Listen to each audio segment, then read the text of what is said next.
Today I will be responding to Ruba's speech about happiness. Her proposition is that happiness comes from your own actions.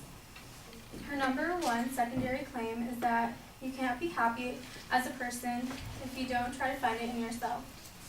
Her next secondary claim is that helping your community can help you to become happy. Her last secondary claim is that sports can give you happiness. My claim is that not all individuals can attain happiness from within themselves because there are people who need medical assistance in order to feel joyful due to medical reasons. I have 3 reasons why my opponent is wrong with her argument. First, she did not provide adequate evidence to prove that happiness can come from within yourself. Second, she based her argument entirely on hypotheticals. Third, there are people out there who need medical assistance to be happy.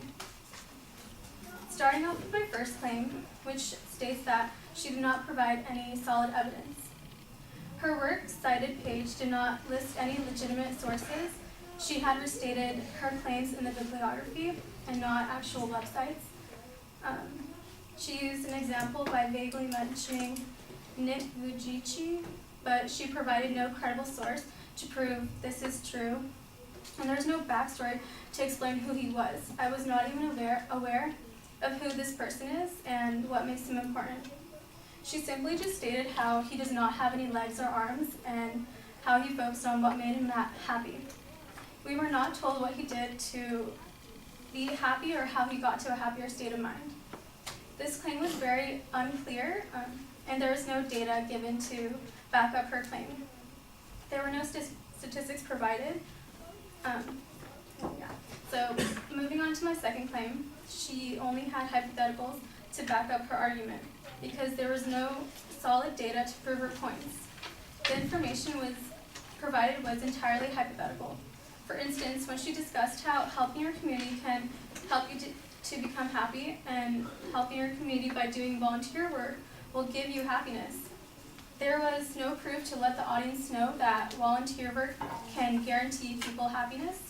My evidence to prove that volunteer work cannot lead to happiness comes from the website called realizeworth.com, which states that nonprofits are focused on agency goals, not your own individual goals, which means that volunteering would not directly affect your happiness. When it comes to volunteering, you have to take whatever job you're given. The author of the article, Chris Jarvis, tried volunteering at a hospital after being laid off. At first, it was quite promising, but soon he absolutely hated it and dreaded going into the office every week. It was stated that he felt this way because it takes energy to delegate, and sometimes it's easier for people to do it themselves. He also stated that they had big plans for me, but it didn't work out. In the end, Chris found himself doing excruciatingly boring work 2 days a week. This example proves that volunteering does not lead to happiness for all people because in Chris's case, he felt bored and more unhappy rather than happy. My last claim is that those with depression cannot experience happiness through volunteering, sports, or within themselves. Individuals who suffer from depression get their happiness through medical help. These people need chemical assistance to be happy. The definition of depression, according to the National Institute of Health, is that depression is a common but serious mood disorder. It causes severe symptoms that affect how you feel, think, and handle daily activities such as sleeping, eating, or working. Those who suffer from depression experience persistent sadness, loss of interest in hobbies and pleasurable activities, feeling restless, aches, pains, or headaches. These are just a few of the symptoms that depression sufferers face on a day-to-day basis.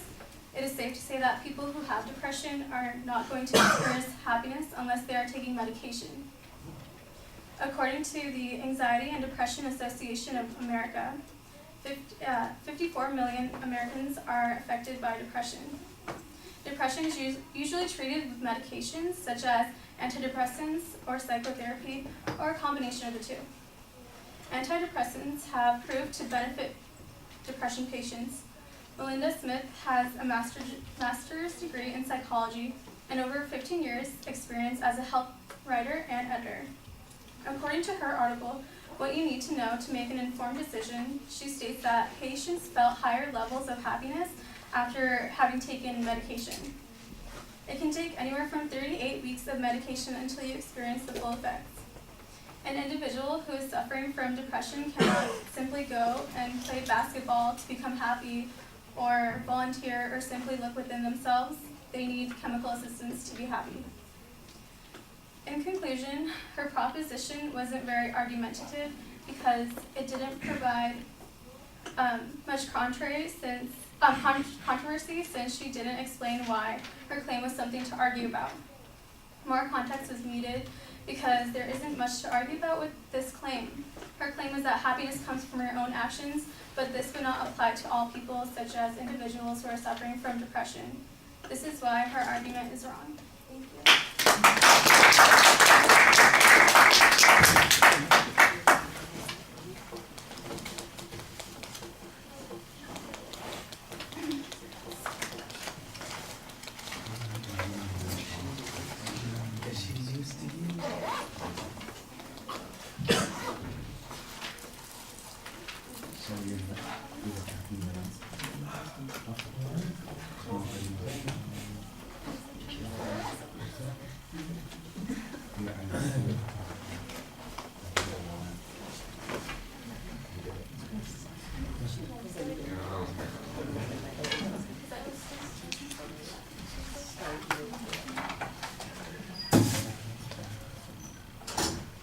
All right,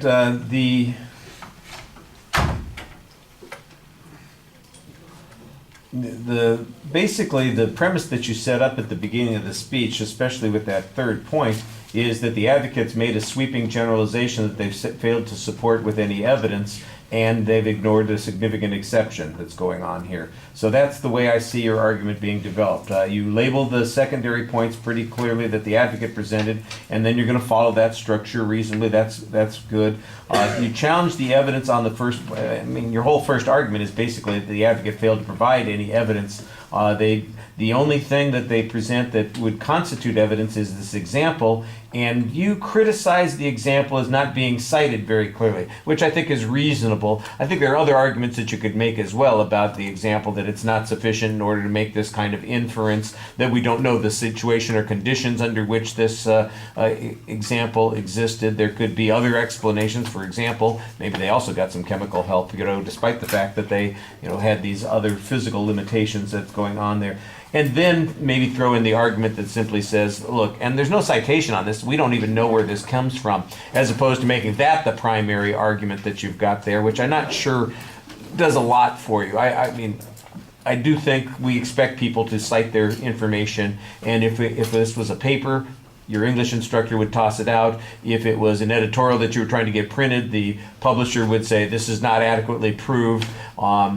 If it was a science project, they'd say, well, where's the evidence that you have on this? But if you're having a general argument about this, I'm not exactly sure that most people would jump in and say, hey, you failed to give me a source citation on this, and that's the reason I can't trust this, even though they gave you a name and some details on it. I think that that's not an unreasonable challenge to make. It's a good challenge, but I think you make it as the primary challenge, and I think there are other things that might have worked a little bit stronger there. On the second point, same sort of thing. You're talking about hypotheticals, and I think you've got a reasonable argument here that says that all of the instances that the advocate presents are really imaginary situations and circumstances, and then you present a couple of contrary examples where that wasn't the case, that people didn't benefit in these particular ways. When you're working for somebody else, you're volunteering for somebody else, the emphasis is on their goals, not on the individual goals, and you've got one specific example of somebody who hated their job. The source site on that, I think, needs to be provided. I think there's some information that suggests where it comes from, but I don't know that it's as clear as it ought to be. So you don't get the same kind of challenge made against you that you're making against the advocate. You want to make sure that you give that citation. And then your third point is the big exception. In other words, they've made this sweeping generalization that everybody can make themselves happy. And then you, in essence, are suggesting here that there is, in fact, a concept called clinical depression that is a result of chemical imbalances that prevents people from being happy, and you can't simply fix it by volunteering or playing basketball. I like that argument. I think that that's the way it ought to be stated. You do have some statistical information on this. The notion that this depression is in fact because of the chemical imbalance or it's produced, it's not something that people can't change by themselves. I think that needs to be developed a little bit more, but that they can benefit from the chemical treatment or the getting some pharmacological assistance there. That I thought was pretty good. At the end, you've got a summary. Some of the things that you're summarizing seem to follow a slightly different path than you presented in your argument. And they're not unreasonable points, but it wasn't the thing that you were emphasizing during the argument. But it was nicely organized, and like I said, I think you had legitimate points on each of those individual ideas. All right, thank you.